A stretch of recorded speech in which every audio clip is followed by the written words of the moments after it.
The morning sun cast a golden glow over the skyline as Cassandra Hale's black sedan slid smoothly into the underground parking lot of Skyreach Enterprises. Her heels clicked against the marble floors as she strode inside, her presence commanding attention even in silence. Employees straightened their postures as she passed, whispers trailing behind her like shadows. Cassandra was more than just the CEO. She was an institution of fear and admiration, a woman who had built her fortune from grit, precision, and an unrelenting refusal to depend on anyone.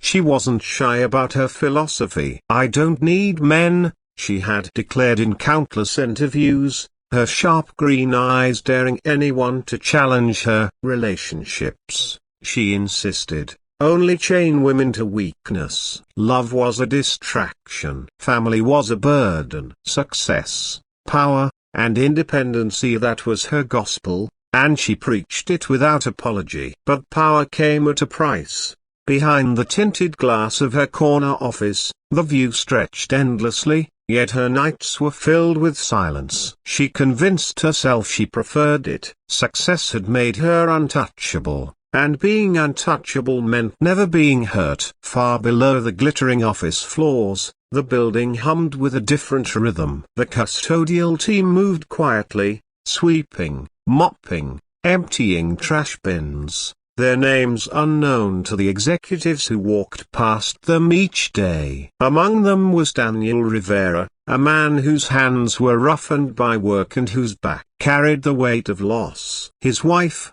Maria, had died 5 years earlier after a sudden illness, leaving him with a daughter, Mia, who had only just turned 2. Daniel had been both mother and father since then, his life revolving around keeping Mia safe, fed, and loved. He worked long hours, often leaving his daughter in the small break room with coloring books and crayons while he finished his duties. Mia, bright-eyed and endlessly curious, adored her father but felt the emptiness of a missing mother more deeply than he realized. She would watch other children at school run into their mother's arms, and though Daniel gave her every ounce of love he had, there was a space in her heart she longed to fill.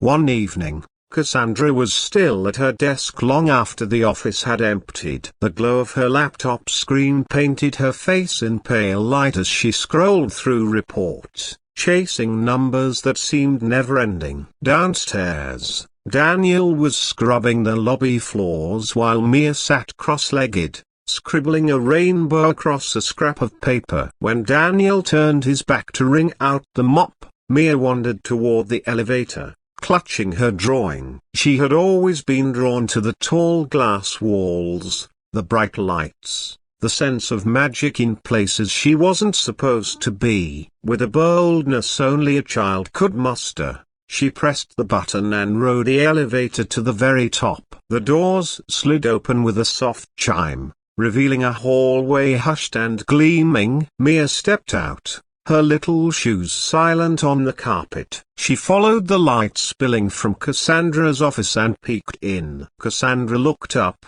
startled, when she saw a small girl standing in her doorway. "What are you doing here?"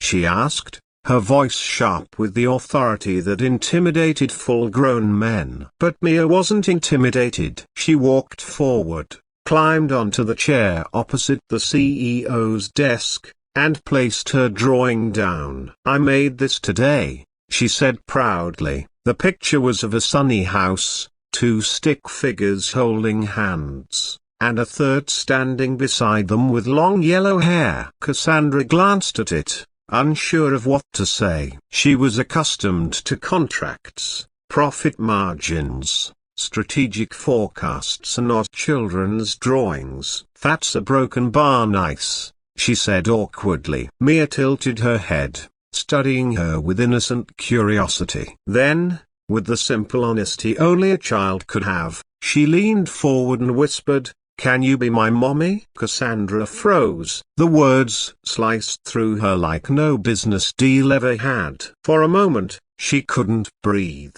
No one had ever called her that. No one had ever dared imagine her in such a role. Just then, Daniel rushed in, his face flushed with panic. "Mia, I told you to stay." His words faltered when he saw where she was, who she was with. His stomach dropped. "Miss Hale, I'm so sorry. She didn't mean to bother you. Please, forgive us." Cassandra opened her mouth to scold him, to remind him that this was a place of business, not a daycare. But when she looked back at Mia, something inside her shifted. The little girl was staring at her with eyes so full of longing, so innocent, that the sharp words dissolved before they could escape. "It's fine," Cassandra said instead, her voice uncharacteristically soft. Daniel scooped Mia into his arms, his heart pounding. "She doesn't understand. Please don't hold this against us." But Cassandra wasn't listening to him. She was still replaying the whisper in her mind,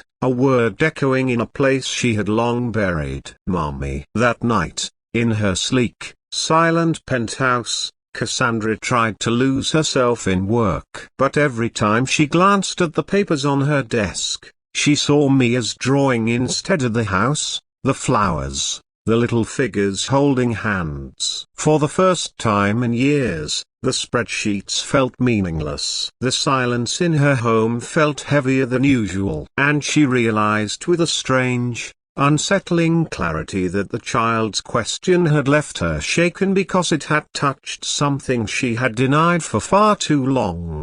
The next day, she saw them again. Daniel was finishing his shift, and Mia was waiting quietly with her crayons. Cassandra surprised herself by walking over. "That's a nice picture," she said, gesturing to Mia's paper. Mia's face lit up with a smile that was brighter than any skyline. Daniel looked at Cassandra with wary confusion, unsure what game this powerful woman was playing. But Cassandra wasn't playing a game. For reasons she couldn't explain, she felt pulled toward them, toward the warmth they seemed to radiate even in the shadows of the building. It was the beginning of something none of them could have predicted.